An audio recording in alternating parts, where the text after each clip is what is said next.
The P-51 Mustang was never supposed to be America's war-winning fighter. In fact, many veterans will tell you it wasn't even a great dogfighter. German Messerschmitts could turn tighter, British Spitfires could outclimb it, and in a close duel, the Mustang wasn't always the king of the sky. And yet, ask any bomber crew who flew over Europe in 1943 or 1944, and they'll tell you the same thing. The sight of Mustangs overhead meant the difference between life and death. So how does a fighter with such limitations become the very machine that tipped the balance of air power in World War II? That's the paradox of the P-51 Mustang. The story of the Mustang begins not in America's own war plans, but in Britain's desperation. In 1940, with the Luftwaffe hammering the skies, the Royal Air Force needed fighters, and they needed them fast. They asked North American Aviation to build P-40 Warhawks under license. But instead of cranking out an older design, North American made a bold promise. Give us 120 days, and we'll design you a brand new fighter from scratch. It sounded reckless. It was a gamble. But in just 117 days, the prototype Mustang stood ready. The early P-51s looked the part, sleek lines, low drag, great speed at low altitude. But once they climbed above 15,000 feet, the Allison engine inside them choked. Over Europe, where battles raged at 25,000 and 30,000 feet, the Mustang was nearly useless. It could have ended there, another aircraft that never lived up to its potential. But here's where genius stepped in. British engineers fitted the Mustang's beautiful airframe with the Rolls-Royce Merlin engine, the same power plant that gave the Spitfire its teeth. The transformation was stunning. The Mustang suddenly had the speed, climb, and power at high altitude it had always lacked. Now it could chase down German fighters above the clouds, and more importantly, it had the range to go all the way to Berlin and back. That was the breakthrough the Allies had been waiting for. This long-range escort changed the entire war in the air. Until then, American bombers flying daylight missions had been slaughtered. Entire groups of B-17s and B-24s went down in flames when they pressed deep into Germany without fighter cover. The Luftwaffe, led by its veteran aces, tore them apart. By late 1943, some raids were losing 20 to 30% of their crews in a single day. At that pace, daylight bombing wasn't just costly, it was unsustainable. Enter the P-51 Mustang. Suddenly, bomber crews weren't alone. They had protection all the way in and all the way out. And even though the Mustang wasn't always the best dogfighter in a tight contest, it didn't need to be. Mustang pilots fought smart. They avoided turning duels, relying on their speed, climb, and dive advantage. They struck fast, broke up German attacks before they reached the bomber formations, and climbed back to do it again. To the men inside the bombers, those silver fighters overhead were more than airplanes. They were salvation. Veterans would later recall the moment they first saw P-51s over Germany as one of the most uplifting sights of the war. When the Mustangs showed up, one gunner said, "That's when I believed I might live to see home again." The results were devastating for the Luftwaffe. Not only did the Germans start losing more planes, they started losing the one thing they couldn't replace: experienced pilots. Every time a German ace went down to a Mustang, it wasn't just a plane lost, it was years of combat experience gone forever. Slowly, the skies tilted. By mid-1944, the Luftwaffe that had once terrorized Europe was breaking. And here's the irony that defines the P-51's legacy. It didn't win the war by being the ultimate duelist in the air. It won by making sure the bombers could live long enough to do their job. It was a tool of strategy, not just combat.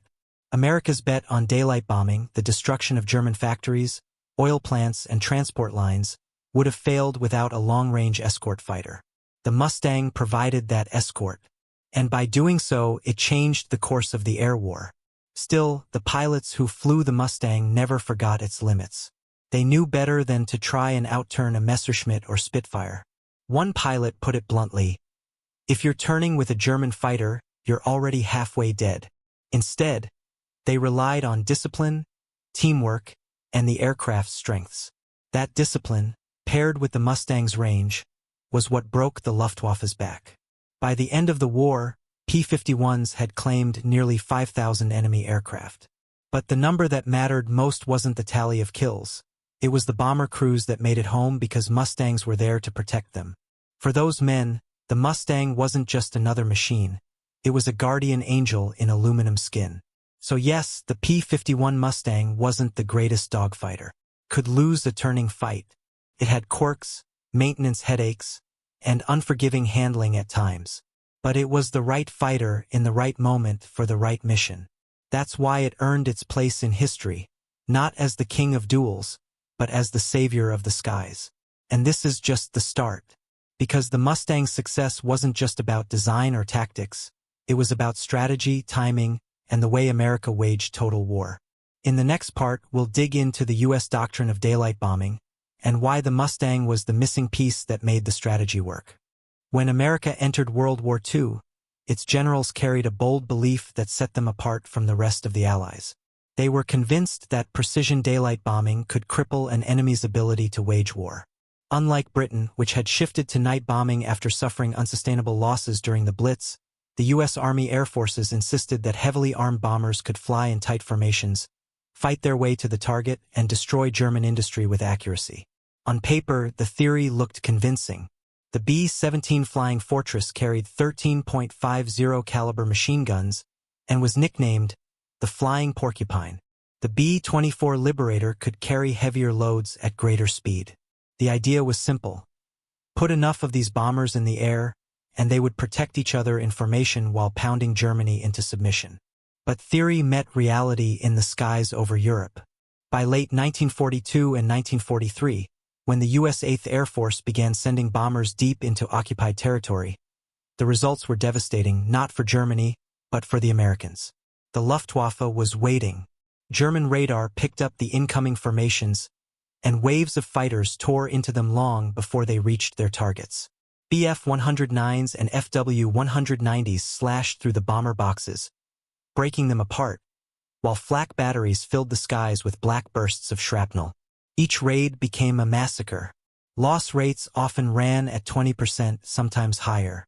In some raids, entire bomber groups were wiped from the sky. A single mission to Schweinfurt in October 1943 saw 60 bombers lost out of a force of 291. That was more than 600 men killed, captured, or missing in just one day. Veteran crews knew the numbers. Their odds of completing the 25 missions required for rotation home were slim to none. The problem was simple.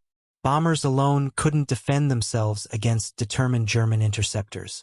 The theory of mutual defense worked only in part. Against waves of experienced Luftwaffe pilots, the bomber boxes were nothing more than slow-moving targets. The U.S. generals knew something had to change. Short-range fighters like the P-47 Thunderbolt and the P-38 Lightning could provide escort for part of the journey, but they didn't have the legs to go the whole way. Beyond the reach of escort, bombers were on their own, and that was when the Luftwaffe struck hardest. This was the gap, the fatal missing piece in America's bombing strategy. Without a long-range escort, daylight bombing was unsustainable. And if daylight bombing failed, so too did the promise of crippling Germany's war machine before D-Day. That's where the Mustang came in. With the Merlin engine and external drop tanks, the P-51 could do what no other Allied fighter could: fly with the bombers from England to Berlin and back. For the first time, American commanders had a true long-range escort. But the importance of the Mustang wasn't just technical, it was psychological. Bomber crews who had lived through unescorted raids suddenly felt a new sense of confidence. Knowing that Mustangs would be overhead gave them hope in a war where hope was often in short supply. Veterans often spoke of the sight of those silver fighters sliding into formation alongside their bombers as one of the most reassuring images of their service. The Luftwaffe noticed too. German pilots who had once attacked bombers freely now had to fight their way through squadrons of Mustangs before they could even reach the bomber formations. Many didn't make it. The old strategy of massed interception began to crumble. It's important to understand just how decisive this shift was. By 1944, the Allies were preparing for Operation Overlord, the invasion of France. Success depended on weakening Germany's ability to reinforce the beaches. That meant bombing rail lines, factories, oil depots, and airfields relentlessly. If bomber losses had continued at the 1943 rate, the U.S. might not have been able to sustain those campaigns. The invasion itself could have faced a Luftwaffe still strong enough to contest the skies over Normandy. Instead, The arrival of the Mustang broke the back of German air defenses. With escorts stretching all the way to the target, bomber losses dropped dramatically. Missions that had once been suicide runs became survivable. And survivable meant sustainable. By mid-1944, the U.S. could send massive bomber raids day after day, crushing German industry and transportation in preparation for D-Day. The Mustang, then, was more than just an aircraft. It was the key that unlocked America's bombing doctrine. Without it, the theory of daylight precision bombing would have collapsed under unbearable losses. With it, the strategy became reality, and Germany's war machine began to grind to a halt. But there's another side to this story.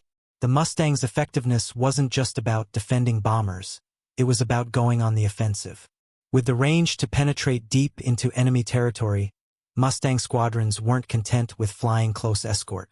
They roamed ahead of the bomber streams, hunting German fighters before they could even form up. They strafed airfields, destroyed supply trains, and disrupted the Luftwaffe's ability to organize. This aggressive use of the Mustang shifted the balance even further. The Luftwaffe was forced to fight on American terms, bleeding pilots and planes in battles they couldn't afford to lose. By 1944, German airfields were under constant attack, fuel shortages crippled training, and inexperienced replacements were thrown into combat against seasoned American pilots. The outcome was inevitable, and yet, none of this would have been possible if the Mustang hadn't arrived at precisely the right moment. In 1943, America's daylight bombing strategy was on the verge of collapse. By 1944, with the Mustang leading the way, it was the hammer that smashed Germany's defenses. This was the paradox of the Mustang's role. It wasn't built to be the ultimate dogfighter, it was built into the ultimate escort. And in that role, it became one of the most decisive weapons of the Second World War. In the next section, we'll dive deeper into what it felt like on the other side of the gunsight, the perspective of the Luftwaffe. Because if the Mustang gave hope to American crews, it brought despair to German pilots who realized their skies were no longer safe. For the Luftwaffe, the skies of 1943 were already growing darker. Germany had built one of the most formidable air forces in the world, and in the early years of the war its pilots had swept all before them. From the blitzkrieg over Poland and France to the invasion of the Soviet Union, Luftwaffe fighters dominated. But by late 1943, cracks were showing. Years of war had drained resources, and combat losses were impossible to replace. The Soviet front was bleeding Germany dry, and in the West, the US and Britain were building an air armada unlike anything the world had seen. Still, German fighter pilots held one key advantage. When American bombers came into Reich airspace without long-range escort, the Luftwaffe could dictate the fight. Squadrons of Messerschmitt Bf 109s and Focke-Wulf FW 190s swarmed the slow-moving bomber boxes, and the sky turned into a slaughterhouse. German aces like Adolf Galland, Walter Nowotny, and Heinz Bahr built terrifying reputations as bomber killers. Some veterans claimed a dozen, even 24 bombers shot down with their own guns. For a time, the strategy worked. The Luftwaffe remained the gatekeeper of German airspace. But everything changed when the Mustang appeared in force. At first, German pilots underestimated the newcomer. The P-51 looked sleek, yes, but so had other Allied fighters. They expected it to be just another short-range escort they could avoid. Then came the shock. The Mustang could follow the bombers all the way to Berlin, to Leipzig, to Munich, and back again. There was nowhere to hide. The effect on morale was immediate. Where once German pilots had chosen the time and place to strike, now they were ambushed by roving packs of Mustangs.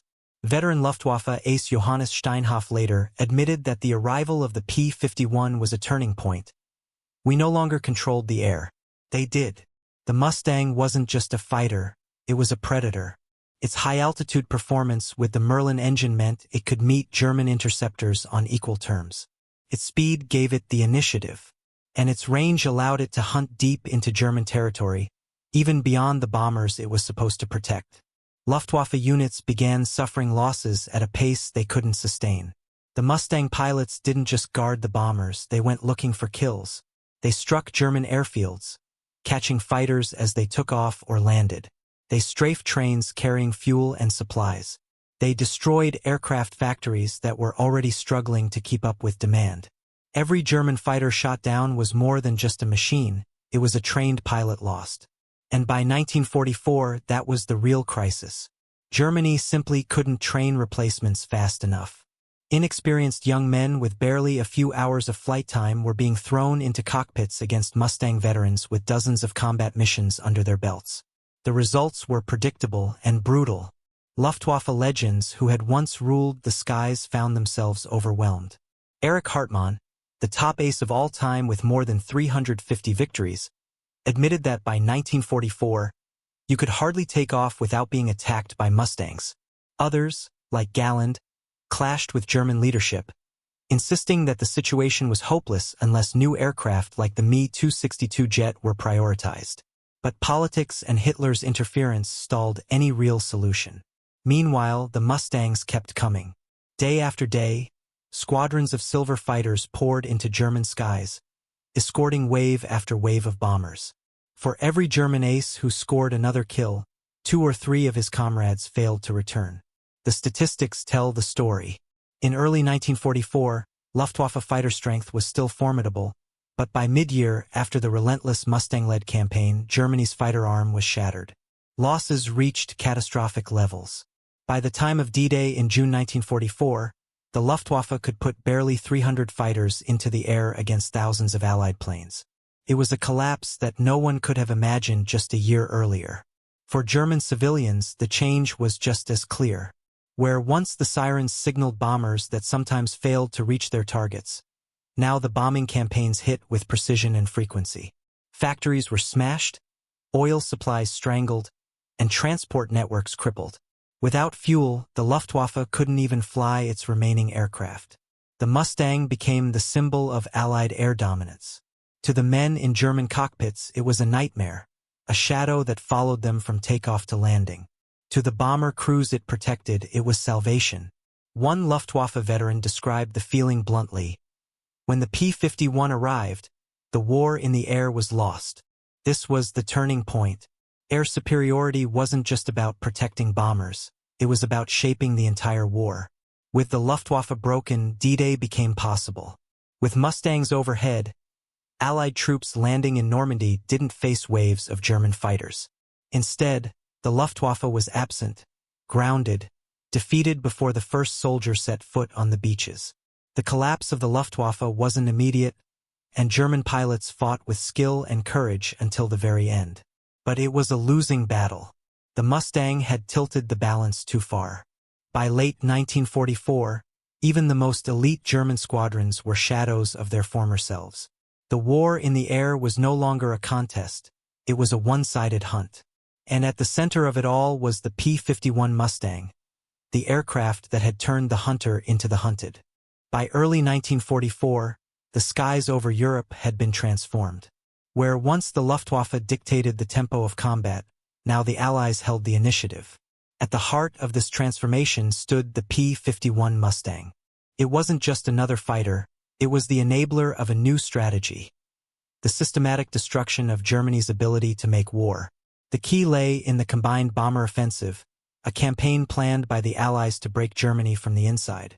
British bombers struck cities by night, leveling industrial centers, while American bombers came by day, aiming at precision targets, oil refineries, ball-bearing factories, rail yards, and aircraft plants. For this strategy to succeed, the bombers needed survival. That was the role of the Mustang. The B-17 Flying Fortress and the B-24 Liberator had power, range, and defensive guns, but without escort they were meat for the slaughter. The Luftwaffe had shown that again and again. But now the bomber streams were flanked by long lines of Mustangs, their polished aluminum gleaming in the sun. For the first time, the bombers weren't alone over Germany.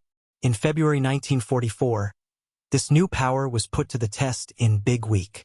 The Allies launched a massive series of raids on German aircraft production. It was a calculated gamble.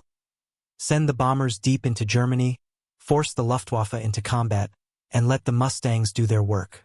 The gamble paid off. The Luftwaffe threw everything they had into the skies. The result was one of the most brutal weeks of aerial combat in the entire war. Hundreds of bombers were lost, But German losses were worse. Mustang squadrons tore into German formations, shooting down veteran pilots and rookies alike. Factories were bombed, airfields were strafed, and fuel depots burned.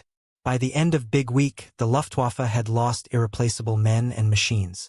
Aircraft production would limp on, but without experienced pilots to fly them, the numbers meant little. The Allies had struck at the very heart of Germany's war industry, and the Mustang had been the knife that cut it open. But the offensive didn't stop. If Big Week had crippled German production, the next target was even more vital: oil. Without fuel, no army could fight, no tank could move, and no aircraft could fly. The Mustang's range allowed American bombers to hit oil refineries across Eastern Europe, especially the crucial plants at Ploiești in Romania. These missions were punishing. The flak was heavy, the distances long, and the risks immense. But with Mustangs overhead, the bombers reached their targets again and again. By late 1944, Germany's fuel situation was catastrophic. Fighter units had planes on the ground but no gasoline to fly them. Tanks were abandoned for lack of fuel. Even training programs collapsed. New pilots couldn't fly enough hours to become combat ready. The effect was devastating. A modern mechanized military ran on oil, and the Mustangs had ensured that oil was denied to the Wehrmacht. Meanwhile, the Mustang pilots themselves were reshaping how air war was fought. No longer limited to close escort, they were unleashed as hunters. They swept ahead of the bomber streams, clearing the skies of opposition. They roamed across Germany, striking airfields, rail lines, and convoys. The Mustang wasn't just reactive, it was offensive, an active blade cutting deep into the enemy's territory. These tactics paid off in the months leading to D-Day. In the spring of 1944, the Allies knew that success in Normandy depended on one factor above all: air superiority. Without it, German reinforcements could roll to the beaches, and Allied troops could be driven into the sea. With it, the invasion could succeed. The Mustangs delivered. In the weeks before June 6th, they prowled the skies of France, tearing apart German transport. They strafed trains carrying troops and supplies. They bombed bridges and roads. They shredded communication lines. By the time Allied soldiers stormed the beaches, the Luftwaffe was almost absent. Only a handful of German fighters appeared over Normandy, and those that did were swarmed by Mustangs before they could touch the invasion fleet. One German general later remarked, bitterly, that the Allies' greatest weapon on D-Day wasn't the landing craft or the tanks. It was air supremacy. And at the core of that supremacy was the P-51 Mustang. The story didn't end there. As the war dragged into late 1944 and early 1945, the Mustang's role only grew. It became the hammer that drove the air war to its conclusion. With Germany on the defensive, Allied bombers turned cities into rubble and factories into ashes. The Mustang flew with them every step of the way. The Mustang was also flexible. It wasn't only an escort, it became a ground attack aircraft. Armed with bombs and rockets, Mustangs roared over the battlefield, blasting German armor and troop concentrations. For Wehrmacht soldiers, the sight of a low-flying Mustang was a terror all its own. In the Ardennes, during the Battle of the Bulge, Mustangs flew constant missions to harass German advances. When the skies cleared after weeks of winter weather, they swept in relentlessly, striking convoys and cutting off retreating forces. The Mustang had shifted from protector to predator, and its effect was decisive. By the time American tanks crossed the Rhine into Germany in 1945, the air war was all but over. The Luftwaffe was broken, its aces dead or captured, its airfields cratered, its fuel gone. Above the advancing Allied armies, Mustangs flew freely, hunting at will. The final irony was that the Mustang, an aircraft once criticized as not a true dogfighter, had won the war not through one-on-one duels but through strategy. It was the range, the endurance, the ability to be everywhere the bombers needed it, and then some. Dogfights did happen, and many Mustang pilots proved lethal in them, but the war wasn't won in turning battles. It was won in the relentless destruction of Germany's capacity to resist. For the men who flew it, the Mustang became more than a machine. Pilots wrote home about the confidence it gave them, about how it felt to fly something so responsive, so powerful, and so beautiful. To them, it was more than an aircraft. It was a partner that carried them deep into hostile skies and brought them home again. For the men on the ground, both Allied and German, the Mustang became a symbol. For Allied troops, it meant safety overhead, a shield against enemy fighters. For Germans, it meant defeat was inevitable. The sight of silver Mustangs high above was a reminder that the Allies owned the sky. And for history, the P-51 Mustang remains the icon of air power in World War II. Not the most maneuverable, not the most heavily armed, but the aircraft that could do what no other could: project power deep into enemy territory and keep doing it until the enemy collapsed. By the spring of 1945, the mission was complete.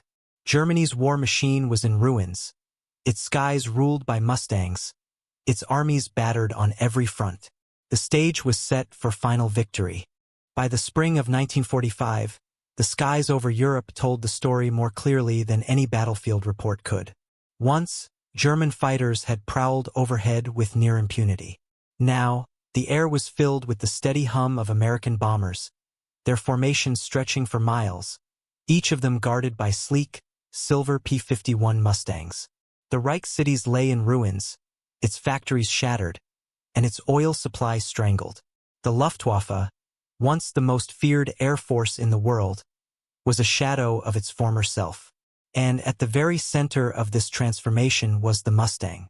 The final months of the war saw the Mustang everywhere. From escorting bombers to Berlin, to sweeping the skies over Austria, to hunting trains in Bavaria, it was the aircraft that symbolized Allied control. For German civilians, the sound of its Merlin engine meant another raid, another strike against the crumbling war machine. For American crews, that same sound meant hope, because as long as the Mustang was with them, the odds of survival rose dramatically. When Germany finally collapsed in May 1945, the victory wasn't credited to one machine alone. Tanks, ships, rifles, and soldiers had all played their part. But ask the men who flew in those endless bomber streams, and many would tell you that the P-51 Mustang was the reason they lived to see the end of the war. It wasn't just about kills or dogfights. It was about making sure missions could be completed, day after day, until the enemy had nothing left to give. The Mustang story didn't end with the war. In the years that followed, it became a legend not just in history books but in memory and culture. Thousands of American veterans returned home with vivid recollections of the Mustang. They remembered looking out from their bomber windows and seeing that unmistakable silhouette sliding into formation beside them, and feeling the tension ease just a little. They remembered the chatter of the pilots, men who had names and faces, not just call signs. The Mustang also became a centerpiece of air shows and commemorations. At reunions of bomber groups and fighter squadrons, old men with silver hair would look skyward and listen for that familiar roar of the Merlin engine. For them, it was more than nostalgia. It was a reminder of youth, of comradeship, and of sacrifice. Technically, the P-51 would serve on. It saw combat in Korea, though the jet age was already dawning and the Mustang was soon eclipsed by faster, more modern aircraft. But its reputation was untouchable. By the time jets became dominant, the Mustang had already secured its place in history. It was the aircraft that had carried the Allies across the threshold from defense to dominance. For post-war America, the Mustang also became a symbol of ingenuity and adaptation. Remember, this wasn't an aircraft born from endless years of planning. It had been designed in a rush, initially with limitations, until the marriage with the Rolls-Royce Merlin transformed it into something extraordinary. That story of turning a flawed machine into a war winner resonated with the American spirit. It spoke to the belief that with determination, collaboration, and innovation, obstacles could be overcome. For your audience, especially men in their 50s, 60s, and beyond, the Mustang carries a deep resonance. Many of them grew up in the shadow of fathers or uncles who had served in the war. Some had family members who flew Mustangs or bombers, others who worked in factories building them. To them, the Mustang is not just history, it is heritage. It's a reminder of a generation that faced enormous odds and found a way to prevail. The emotional impact cannot be overstated. Veterans often describe their aircraft as if it were alive, a partner in combat.